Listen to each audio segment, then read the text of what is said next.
Okay, so today we'll be talking about how to use media monitoring to strengthen your advocacy. So, so just kind of a run of the land or lay of the land. We'll talk about what media monitoring is and why it actually matters, and then how you can actually track and analyze media content so that you're getting information that's useful to your campaign. And then once we talk about sort of how you do it, then we'll close in talking about what you can do with that information so that you're able to adapt your strategy. So before we begin, I wanted to see, is there anyone here who has done any form of media monitoring in the past? So you can use the raise your hand feature, or you can let us know in the chat if you've ever done media monitoring.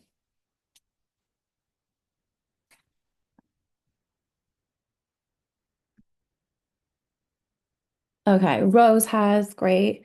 Anyone else? Okay, so it sounds like this is a new issue. Um, Rose, I don't mean to put you on the spot, but do you think you could tell us from your experience how you would define media monitoring?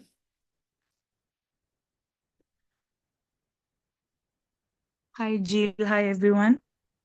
So basically, it's just been an assessment of what is being covered in the media, social media, traditional media platforms, blogs, just taking stock of what is being said or mentioned about what the issue that you are addressing in that has happened for us in tobacco control, also in food policy, or an issue that associated. It doesn't have to directly mention. For example, if we're looking at food policy, as you're doing media monitoring, you might consider an article or mentions of NCDs. So you see, that doesn't necessarily talk about front of pack warning label directly, but that's something that we take note of as we do media monitoring. Thank you. Thank you. That was a very comprehensive definition. So, yeah, as Rose said, media monitoring is simply the process of systematically tracking and analyzing media content, and so that you're able to gather information specific to your topic, maybe your organization, or even an individual. And as she also mentioned, I think it's important to note that this includes content across different types of media and platforms. So that'd be news articles, broadcast, social media, blogs, kind of the full gamut. So, my next question, is why is this important? And I think that Rose sort of touched on this too, but some things that the value of media monitoring, one is better understanding how the media talks about your issue. And this can be generally, but then in specific in relation to activities that you're undertaking in your advocacy campaign. And then it also helps you better understand what other people are saying about this issue. Specifically, this could be key stakeholders or opinion leaders, and this also includes the industry. And it helps you to better understand and determine, one, if the issue is even being covered, and then who's covering it. And lastly, it can help you kind of determine whether your advocacy activities have been impactful, who are they reaching, and then use that information to adjust. Oh, sorry, not lastly. Lastly, it can also inform and improve the way that you're responding to coverage of your issue so that you're able to enhance your campaign. So again, we'll get into more detail about this as we go, but knowing that information, you can use that to update your or identify different channels and tactics that resonate for your audiences. You can also determine how you want to engage with media practitioners based on the things that they're interested in related to your topic. You can also use that information to update or further develop your list of journalists that are covering your issue. And you can use it to plan and respond to different comments or coverage by key stakeholders and opinion leaders, or maybe even the industry. And again, we'll talk about this. And then it helps you to better understand, how you can fine tune your messages specific to different audiences. And again, enhancing your visibility and earn media coverage of your campaign, and then being able to kind of adjust your plan as needed. So I'm going to pass it over to Daniel, but also to say we'll have a discussion at the end. But if you have any questions as we're going along, please feel free to add them to the chat and we'll be monitoring them.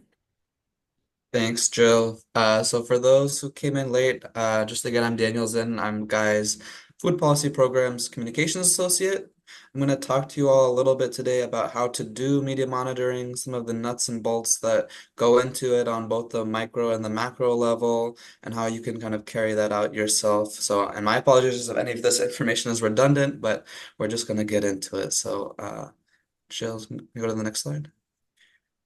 So when we talk about doing media monitoring, it's really important that you establish who is going to do what.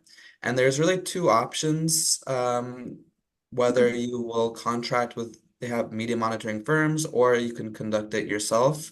We know most of you, are going to be conducting this yourself, but if you are able to find funds or later on, negotiate that in your grant, there are some benefits of having a professional firm do your media monitoring that are professionally do this, that will deliver reports to you daily and monthly.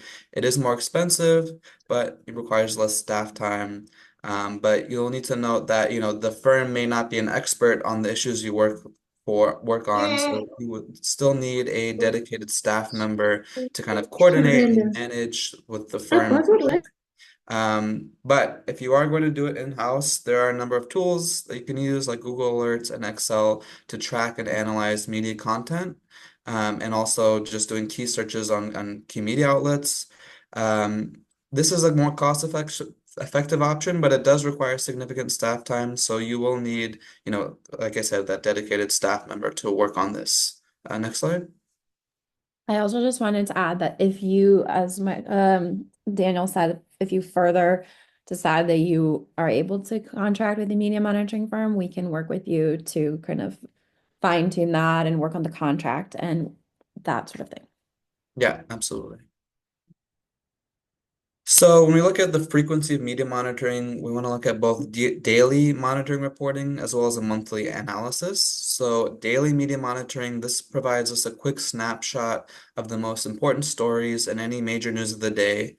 It's not intended to be a comprehensive list of all the news articles published that day, but it kind of gives you, yeah, like I said, a snapshot of what's most relevant to your campaign.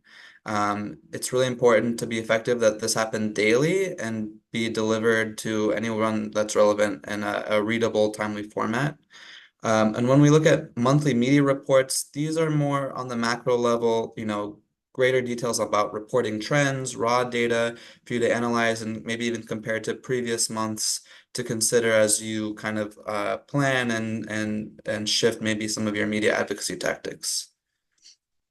We'll get into how to do each of those in a minute. But so when we're doing kind of our daily media monitoring, we want to set up Google Alerts, and this will provide you delivered to your email just any relevant news stories based on keywords that you enter. So just really quick, the nuts and bolts of how this works is if you go just search Google Alerts and make sure you're signed into Google, you can in the search bar enter a key term like healthy food policy or obesity or PepsiCo, and then the below, you'll be able to customize the alert settings associated with that search term. So you can choose how often you receive alerts, the type of content you want to be alerted for, whether that be a news or a blog or a video, the language you want the content in. You can even specify a region or country you want the alerts to come from.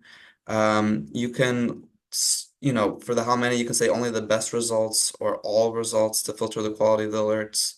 And then you can specify also the delivery method. So you can get all these alerts by email or what they call an RSS feed, which just stands for really simple syndication. And there are websites like some of these below Feedly and Reader that will kind of package the media alerts for you in a systemized Thank way. you. I think you have helped me. Oh, and once you specify all of those settings, you just click the create alert button. the blue button there. And that's it. Next slide. So there are some suggested search terms just for you to keep in mind. You click.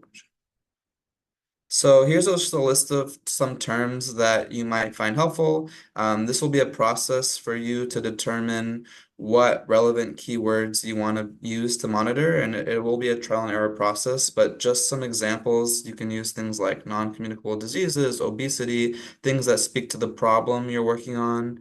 You can also look at some relevant stakeholders.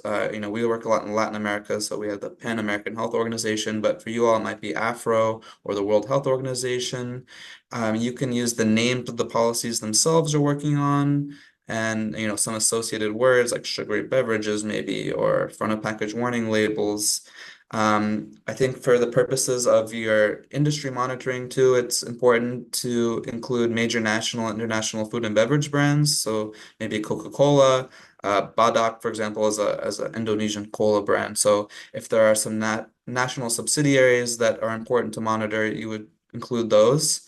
Also, the names of any CSOs and stakeholders you think would be important. So, having ILA and Kellen, for example, in Kenya, and perhaps the Ministry of Health to get any relevant stories and track media coverage of your partners and coalition members.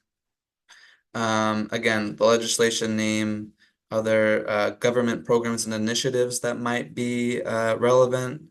And lastly, any maybe relevant social influencers and opinion leaders that, if they're speaking on this issue, you want to capture what they're saying and the media coverage.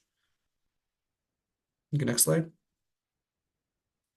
So as I said, this is a trial and error process. It's highly unlikely that you will get perfectly right all your keyword searches and that'll capture everything you want to know about media coverage for your topic. It's difficult because some of these key search terms are broad, and there are some tools we can use to kind of refine the search terms, like using the and not what they call combined search terms. So for example, if say you search like the Ministry of Health, but you don't want necessarily every single article that talks about the Ministry of Health, maybe you just want articles that have the Ministry of Health mentioned, but also your policy that you're talking about. So it could be an SSB tax or front of package warning labels. You can use the and combined search term or a plus sign even. That way it will filter out only the articles that pertain to the Ministry of Health and front of package warning labels. So you get that snapshot. You can also filter out certain articles by using the not combined search term. So let's say you use the term obesity, and you want to understand how the media discourse, what the media discourse is around obesity, but you might not want to know perhaps like articles that have recipes in them. They talk about like healthy recipes or something. That might be irrelevant to your campaign outside of your purview. So you could say obesity, but not recipes, for example. And again, this is kind of a trial and error process, and we can help you refine your list. And it can be tricky, which is also sometimes a benefit of working with a firm, but those are just some of the tools you can use. Next slide. So when we look at daily reporting, these are some of the categories you can use. So say you're tracking your media stories in an Excel spreadsheet, and these are some things that you circulate to your colleagues and other relevant partners. Some general categories you can use are the date of the article, the topic, whether the sentiment was positive, negative, or neutral, the journalist name, the headline, the URL, the name of the media outlet, the type of the media outlet, the circulation, and even if it takes a little longer, but it can be really helpful to have an excerpt of the article itself, especially if you're circulating this to colleagues that may not have time to read all the articles you're monitoring, just to give a sense of what it's about. Next slide. So this is an example actually from Pakistan that we received from a partner there that I really like. So you can see they have kind of categorized the types of articles. So things like food and beverage industry, front groups, obesity and NCDs, and they also categorize by the relevant policy areas. And they will basically include things like the name of the article and the hyperlink to the article, the outlet and the date, the type of article it is, whether it's from a newspaper or it's a video or from radio, the language it's in, who the reporter is, and then they provide this quick excerpt so that anyone that receives this media monitoring daily report will be able to quickly look and say, okay, I see this, and this is relevant to me, and maybe this isn't, and they might be more inclined to look at the articles that are relevant to them or just get a better sense of what the daily reporting is like from that day. Next slide. Now, when we look at the monthly report, this is more of a kind of macro analysis of the daily media monitoring you did, but for the entire month. So this would be a summary and analysis of the media coverage, including overall trends. Some things you can include in that monthly report might be the number of articles, and that could be a comparison to previous months as a percentage increase or decrease. You can analyze, visually the number of articles per day. So that would tell you, for example, if there was a big uptick in articles as a result of any type of activity or just event that happened that was relevant to your policy campaign. The number of articles per category. So if you're tracking by different policy priorities or issue areas like obesity and NCDs or labeling or school food policy, you can track how many articles per policy area occurred that month. And you could also maybe look at the number of articles by platform, whether they were more represented on the web, on TV, on print, radio, or social media. Next slide. Some other things you can be tracking are the overall tone from the month. How many of the articles were positive, how many were neutral, how many were negative. The types of format that you saw, if they were news, more opinion stories, photo stories, videos, social media posts. It can be helpful to look at who are the top journalists who wrote about the topic, and that can help you identify new sources, as well as kind of just get a better sense of who is covering your topic and maybe also who's covering it and from what perspective. The names of the media outlets that are covering your story, a description of the news stories per category. So just getting a snapshot of, what were some of the main stories that were covered that month. And also you could be tracking the media mentions of your organization or your coalition members organization. And Next just slide. to add to that, like these headings as well as the daily ones that we provided, those are just suggestions. I know this is a lot of information, so it's this is hopefully just to give you an idea of things that you could be tracking, and it'll be up to you based on what information you find most useful. And like Daniel said, same with your search terms. I think this might be a kind of a trial and error process, figuring out which pieces of information are going to be most useful for you. Yeah, absolutely. Thanks, Jill. So just looking at some examples of monthly media monitoring reports we get from some of our other partners, just to give you, I don't know, a visual example of what that could look like. This is an example from Colombia, and probably I know it's in Spanish, but I will translate as best I can. So in this line graph, they are tracking by month the total number of stories, relevant news stories. So you can kind of see over time the changes in the number of stories per month. And as well as they'll provide like a very quick snapshot of what those articles are pertaining to. So like the passage of a policy or a proposal or a court case, something happened as a result and why that shift might have happened. Next slide.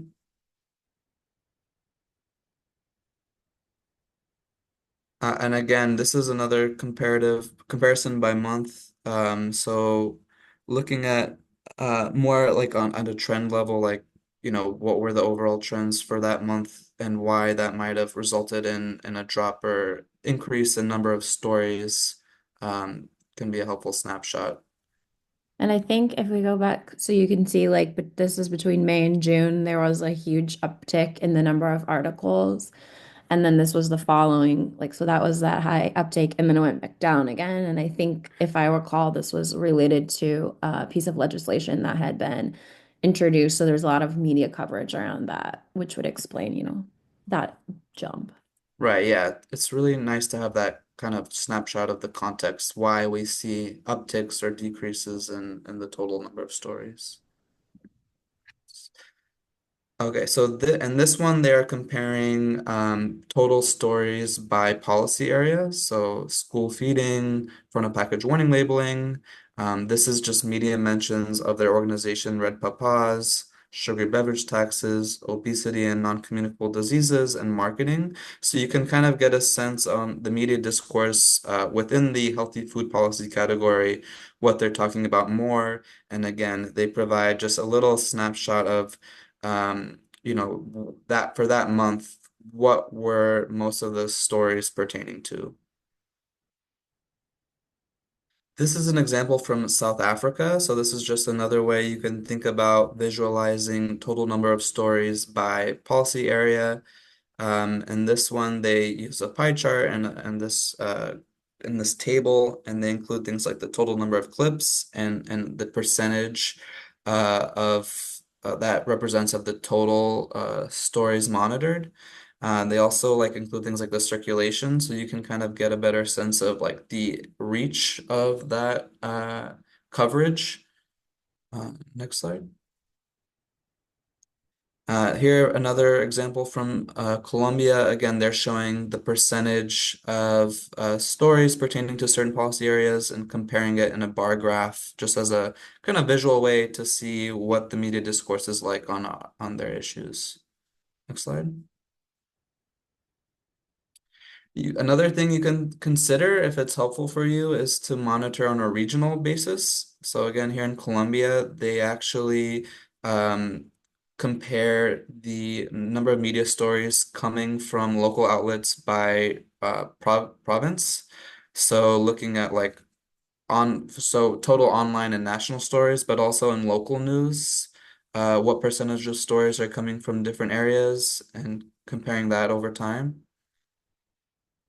Next And slide. I think that this was because there's a lot of discourse around the issues in the Capitol, but they wanted to see how this story or these issues are being covered outside of this like hub for the policymaking process. Right.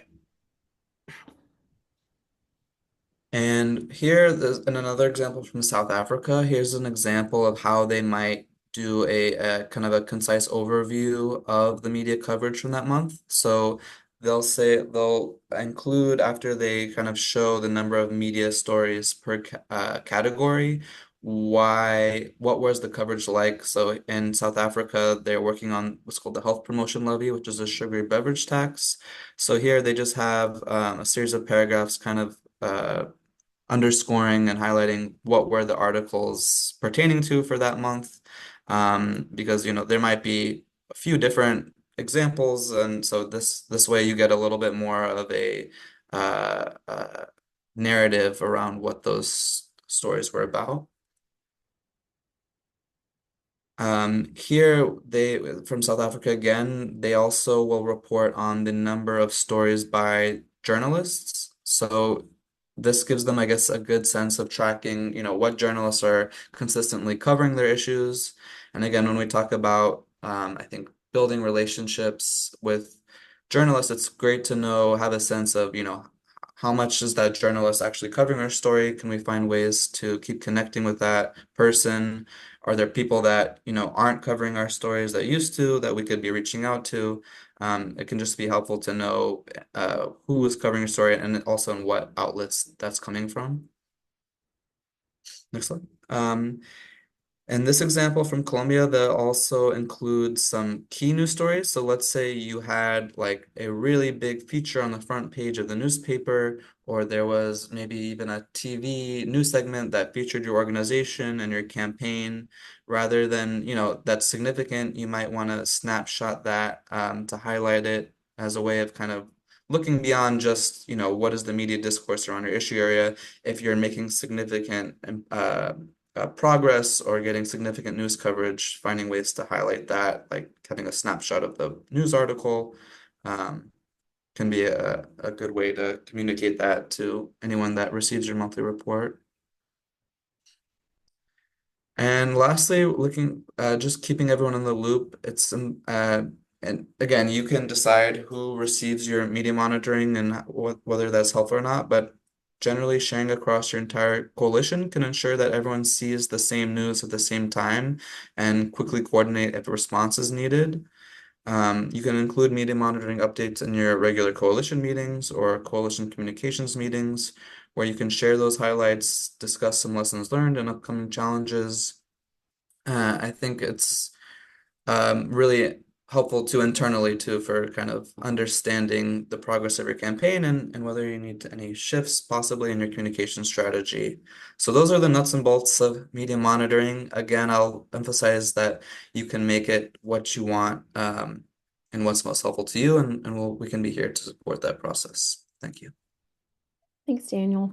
And so, as we said, we've just presented a lot of information that you can glean from media monitoring.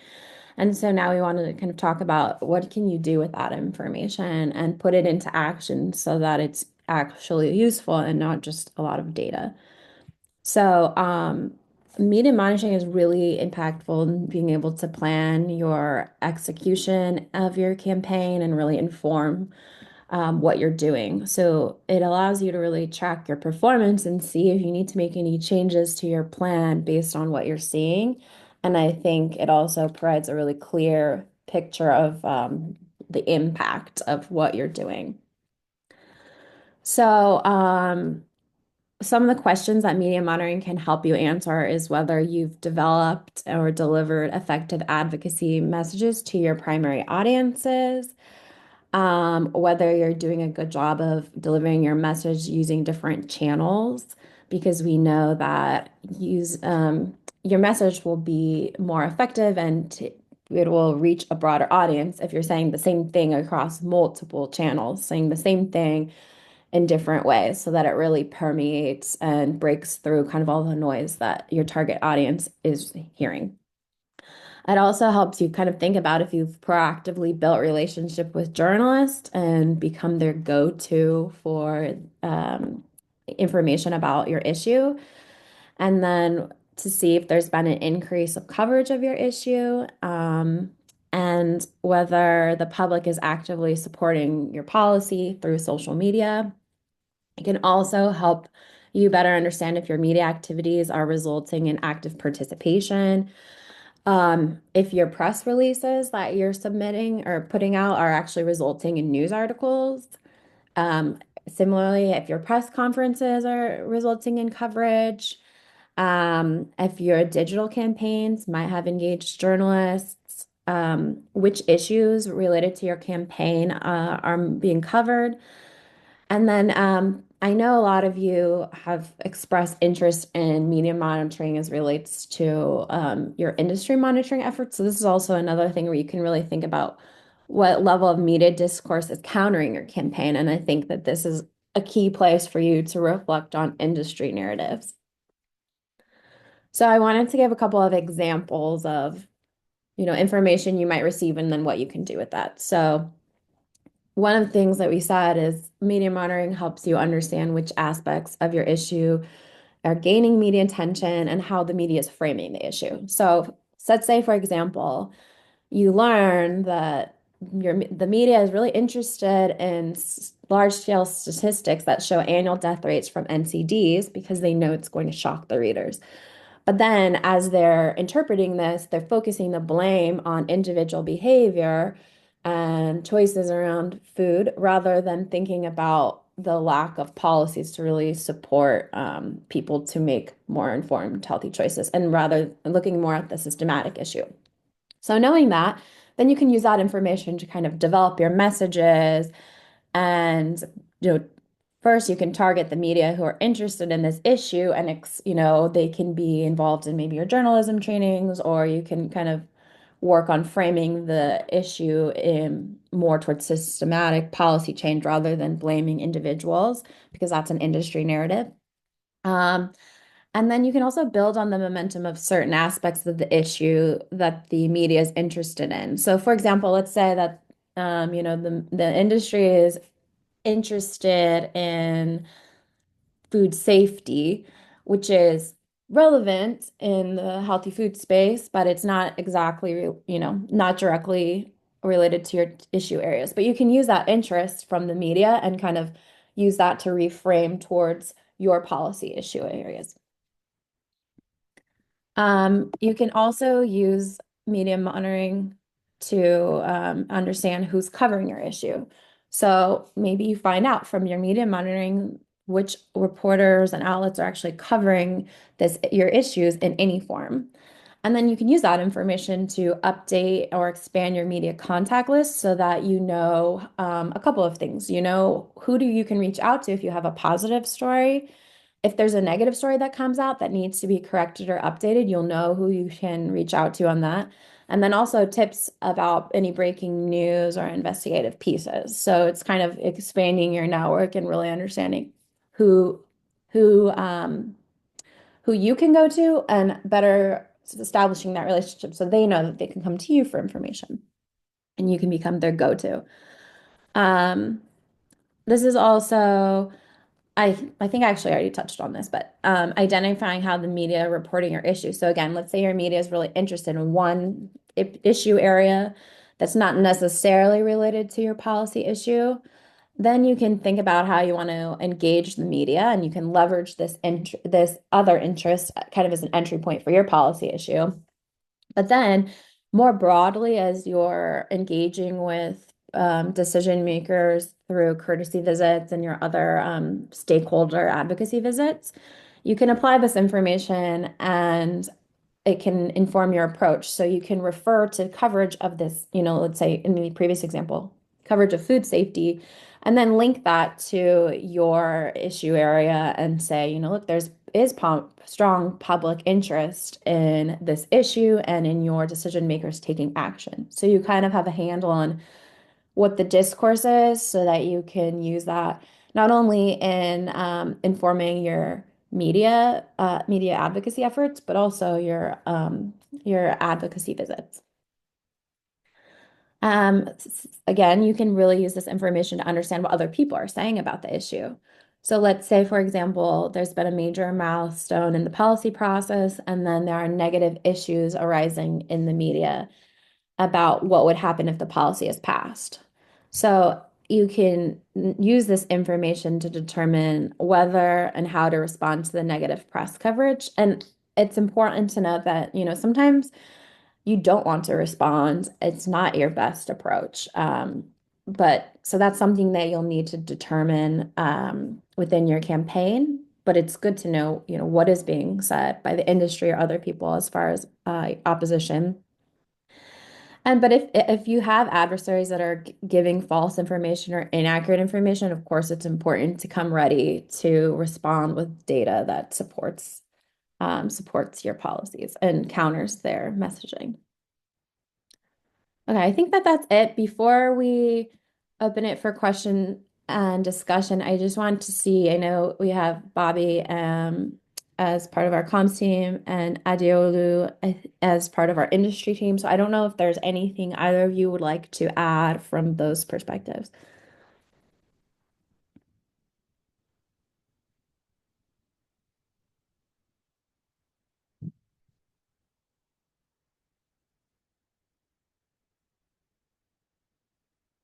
Okay, I'll take your silence as a no.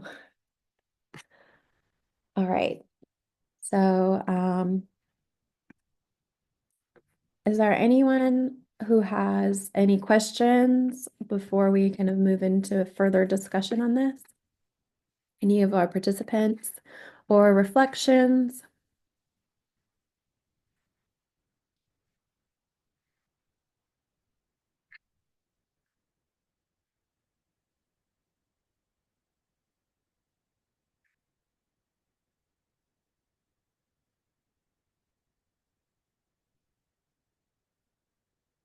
Okay. Well, then I have a question for all of you, which is there any challenges that you are currently facing or that you foresee you will face as relates to media monitoring?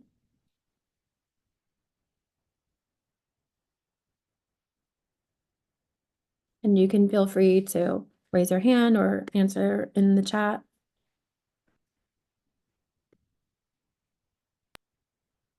Hi everyone. Hi, Anne. Uh, yeah, this was a great presentation. Mine is not a question per se, but it is just that I have learned. So I joined in a little bit late, but I think I have learned a new way of doing media monitoring, which I believe will be able to, because for the longest I was wondering, okay, how are you able to measure what is happening, and how are you going then to respond or to put yourself in a position to be able to address some of the issues, and are you even able to identify what is being said out there? So I think this gives me a focus more, like a roadmap to be able to do that. Thank you. Great. Thank you for sharing that. I'm glad that it was helpful. And if there's anything that you learned about today that you want to know more about, we are happy to know and we can provide that support. Even if right now you can think of anything that piqued your interest that you want to know more about, just let us know. I will. Thank you. Any other thoughts or questions? Oh, I see a question in the chat.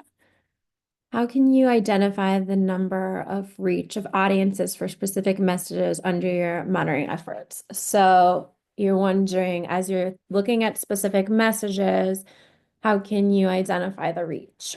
I think that one of the things you can do is, as you're fine-tuning your search terms, you can relate those to your messages. So that's like at the base, an idea for how to track coverage of those messages. And I think that you might have, and Daniel and Bobby, you can jump in here as well. My understanding is you probably won't have a specific like one-to-one correlation, but if you're looking about where, you can look at using those terms, you can track your messages and see which publications are covering them. And then one of the things that we had included as a possible heading is the circulation. So you would see, okay, let's say this newspaper is covering your message, and you can see that that newspaper, their circulation covers a certain number of people, and that's kind of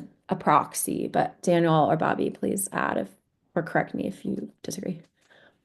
Yeah, that makes sense. I was just gonna add, like, if you in your daily media monitoring as one of the categories, you want to associate the story with a particular message as a way of tracking that, you could do that. So, I mean, it can be maybe a little bit difficult to necessarily say like this message we're putting out pertains to this story, and sometimes it'll be more clear. But if it is clear and you want to specify that in your media monitoring, I think that can be a really great way to track uh, the circulation, as Jill said. Great. And then I see Azab is asking in the chat if there's any software to support media monitoring. So there's definitely paid software that you can use. So we tried to present free options, knowing that I don't think anyone here has included media monitoring as part of their grant activities and budget. So it's possible if you find that that's going to be useful in the future, you could build that in. But I think that as far as free options go, Google Alerts is probably going to be your strongest option. But there's definitely paid software if you're interested in that, Daniel, but you can go ahead. Yeah, there's a few paid options like Muckrack, Cision, Meltwater, Talkwalker too is I think paid, right? Those are a few options you can look into if you're interested in paying for it. And you might not have the staff capacity to do this. And if you have the funds, there could be options. Berta? Okay, thank you. Danny and Jill, for the fantastic presentation. It's really helpful for us. So I don't know, maybe you covered in your presentation and I missed. So my question is that as I try to, to monitor industry actions. During that, I sometimes use Google Earth, but during that, there is a lot of, data, comes into during my searching that. So I would difficult, screening that data, and also it makes me busy always. So is there any mechanism, to filter that data and, putting the most good information in the uh, above end, like screening? Is there any tool, thank you, or mechanism you have shared with us? Daniel, do you want to go first and I can add? Yeah, I mean, I guess like I mentioned, there are those combined search terms. So you might not want every story about Coca-Cola, but if you want stories pertaining to Coca-Cola that are about sugar beverage tax or something, you can include that and combined search term in your key search. There's also one of the filters, I guess, or settings in the Google Alerts is you can do all stories or just most relevant. So that'll give you maybe uh, a refined search that won't include just every story. I do think that it is like I said, like a process of trial and error. It can be difficult, and sometimes it's not going to be perfect. And I know that can be frustrating because it can take a lot of time going through this. But I would say just play around as much as you can with the combined search terms to refine what alerts you're getting. Yeah, and I think you can also, like, in addition to refining the information you're getting, once you have all that information, if you're putting your stories in Excel, for example, I think there's ways that you can filter for, certain words, and you might then like categorize the types of information you're getting based on, different types of industry actions or something to that effect, and use Excel as sort of like a analysis feature. It's still, I think, Excel is better for quantitative information. So qualitative information around specific industry tactics or behaviors often still requires somebody with that knowledge to go in and like do the analysis. So I don't know if that gives you, I think it's still a lot of work, which hopefully you're trying to balance that, because I mean, as you saw, like you could have one person whose most of their job is doing the media monitoring and analysis. And so you have to really, I think, determine what is feasible with the resources you have, which is another reason why, if possible, the media monitoring firms can be a really strong option. Yeah, and I'll just mention again too, there are these things called really simple syndication, like they're aggregator apps. So these are kind of like online tools that can take your Google Alerts and then you can specify like maybe what kind of information, how you want the app to kind of aggregate it onto a certain page. I'm not sure. I have to look into it, which are free and which are paid, but it's something to look into if it could maybe decrease the amount of work to manually like insert all of the stories you get into an Excel. Yeah, Feedly, InnoReader, Flipboard, RSS Owl, some ones to look into. Yeah, thanks. Okay, thank you. It's helpful. Thank you. Bobby, do you want to expand on your comment in the chat? Well, just to say that media monitoring is, as Daniel and Jill has already mentioned, is about trial and error. But it gets better when you refine and define the terms that you're looking for. That will help to strengthen your media monitoring abilities. But in the long run, if one does have a budget or plans for it, then it's always better to use a professional firm, which takes away a lot of your headache and because it's also very time consuming to be able to monitor on a um, daily period. And then you also, the other issue which probably sometimes comes out is the fact that some of the articles that you would find in the hard copy of for example, in a newspaper, hard copy may not necessarily be reflected in on soft. So that sometimes presents another challenge. Mm. Yeah, I think that's a good point. But we hope that we're presenting you some options to think about, some information is better than no information, and you can still use what you're able to find through your in-house processes to inform your efforts. Can I just add one thing, Joe?